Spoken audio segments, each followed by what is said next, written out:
And she's here. Yeah, I told you, looking spiffing. You How kind you of doing, Mama Busy? I'm kind of feeling you today. I see what we did with the tie and the... Yeah, but I swerved you today. With Oh, no, you still have black? Yes. Yeah. You see, you can't swerve me like that too. Psychic me. But it's good to see you. How you doing? Yeah, I'm good. But Roland is not well. I know. He's sorely missed. Yeah, poor Roland. He's recuperating from something. But he'll be back with us very, very soon. In the meantime, though, we've got work, haven't we? Yeah, the newspapers went on holiday and then they are back today. So we have a number of the papers in the studio. We'll just quickly run through for you. Yeah. I'll start with the Daily Graphic newspaper. So front page of the paper, Otumfuo pillar of development, says President Akufo-Addo. Families of kidnapped girls disappointed in police is also another headline. Man caged 36 years for kidnapping. National Chief Imam turns 100 today. Joins Christians in rare Easter service. That's generating some sort of controversy. I thought all of us would be excited, but apparently not. Back page of the paper, families of kidnapped girls disappointed in police. The full story is on the back page of the Daily Graphic newspaper. It comes with a picture of the CID boss, Mrs. Yatiwa Dankwa. Center spread is a special focus. WACO partners host communities for social development. That's in pictures in the center spread of the graphic. The Finder newspaper now. Interfaith tolerance on display as National Chief Imam visits Catholic Church on Easter. Otumfuo warns political parties to shun bitterness and violence. Mahama enjoyed Nkrumah's free education, but is fighting Akufo-Addo's free SHS. That's according to the Vice President. Dr. Chambers proposes 5-point agenda for peacekeeping. Yeah, basically, that's how it looks. The Finder newspaper. Well, we missed the graphic. Are we bringing the graphic back? There it is. On the screen. On the screen, of course. Yeah, on the screen. We miss it on the screen. So we're just bringing it back real quick. So you see how it looks like on the front. Yeah, that's it. Front page of the Daily Graphic newspaper. And then the back page. Okay, well, I see how you turned the back page here. And we're hoping for it to be turned on the screen. Yeah. Yes, well, there you have it. That's the full story. It occupies the entire back page. Story by Dominic Moses Area. And it tells you how disappointing the 3 girls who have gone missing now, you know, for quite a long time in Takrade, and how the CID boss, as part of her press, not so long ago press briefing, you were there, talked about how they knew where the girls were, or they know where the girls are, and that they were going to get them back. Yes. Well, today the Director General of Police Operations joins us for a conversation, and this is one of the things that we're hoping he'll be able to give us some light, you know, as to where things are standing at the moment, because you can well imagine the families are just they are at their wits' end at this point. If your daughter has been missing since August, honestly, I'm surprised that his mental health remains intact. The father of the first victim, Priscilla Kwanzaa. I honestly can't even fathom how her father is managing.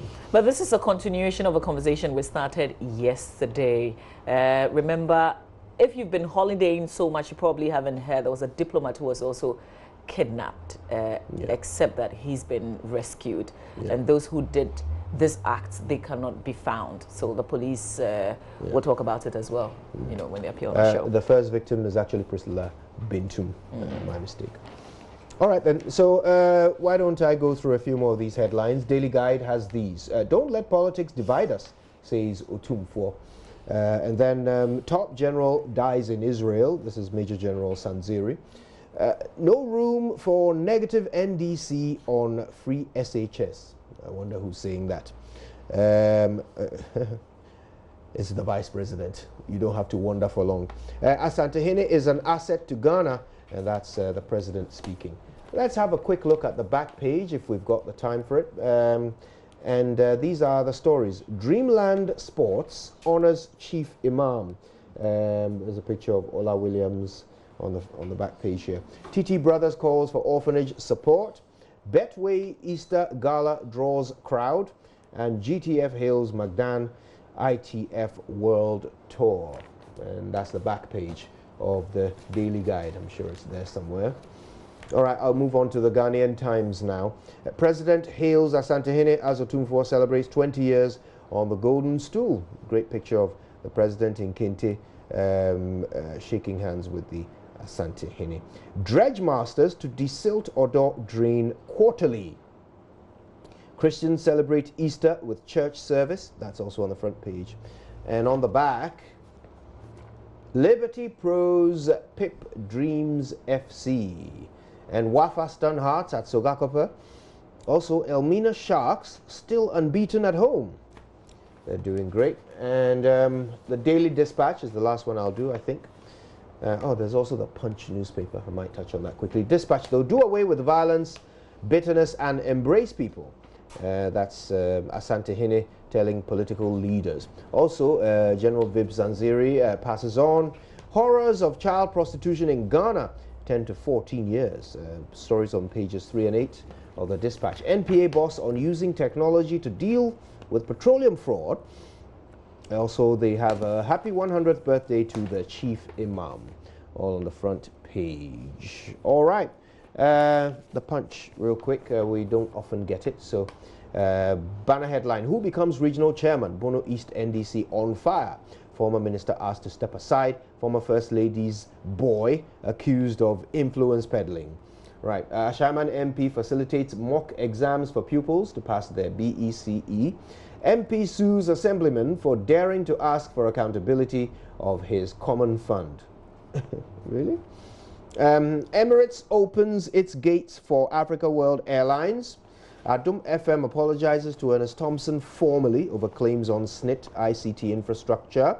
Yeah, I suppose that is it for the front page of the Punch. Nothing much on the back page, and there we are. We're done. There's also another kidnap story in the Daily Graphic newspaper, 16, but this is more of a successful ending, if you like, because this is a person who has been sentenced for his acts, except that his accomplice is still on the run. So just a little bit of it. A 24-year-old Nigerian, Isaac Egbona, has been sentenced to 36 years in prison for his role in the kidnapping and robbing of a 46-year-old businesswoman at Mile 7 in Accra. Egbona pleaded guilty to 4 counts of conspiracy to rob, robbery causing harm, and kidnapping, and was sentenced on his own plea by the Accra Circuit Court presided over by Mr. Abuaje Tando. He was, however, discharged on the count of conspiracy because his suspected accomplice, identified only as Charles, is yet to be arrested to face the law. So this guy robbed this woman and then kidnapped her as well. And according to the story, they used the heavy metal to hit on the head of his houseboy, and so he fell unconscious. Wow. Yeah, he's been convicted. And kudos to the police. That's what we want to see, and the AG as well. Successful prosecution of persons who commit crime in our country. It's not good right. stuff. Good stuff. It sounds. Is it more like it sounds like it's on the rise? We're hearing of kidnapping cases. It's become rather very common, and that's why I think it's really good that we have the police joining us in the studio this morning to talk about this subject. Yesterday on my residence platform, they shared some tips as well. We haven't put it out. We can run it by the police to see if it's something that we can share with everybody else. Yes. Yeah. Okay. Yeah. Well, Mamavi, I've got to say, this morning, since we did the story on the news about that poor 3-year-old girl who died of cancer, honestly, I've got nothing else on my mind but that. I've kind of been going through the motions here, because that is just a deep tragedy. Can we just remind, if somebody missed the news, can we tell the story again of this woman who until recently had 2 children. One died of cancer. She only needed 3,000 Ghana cedis, and it didn't happen, and the 4-year-old died. Here's the story again. A 29-year-old lady, Mansa Kitindo, visited JoyNews desperate, like many other people in need, pleading to have their stories told so they could get help to take care of her ailing family members. So I met Mansa and her 2 children. She told me she had spent the last 4 years going to different hospitals seeking medical attention for her then 2-year-old baby. Me dware no na me hu si ade bi eda ne ha na mfin ha se din na me bisa se na ade we efrihin na dada me wo akola we. I was bathing her when I felt something hard around her rib area. We've been to several hospitals and prayer camps, but they found nothing. 1 month. Still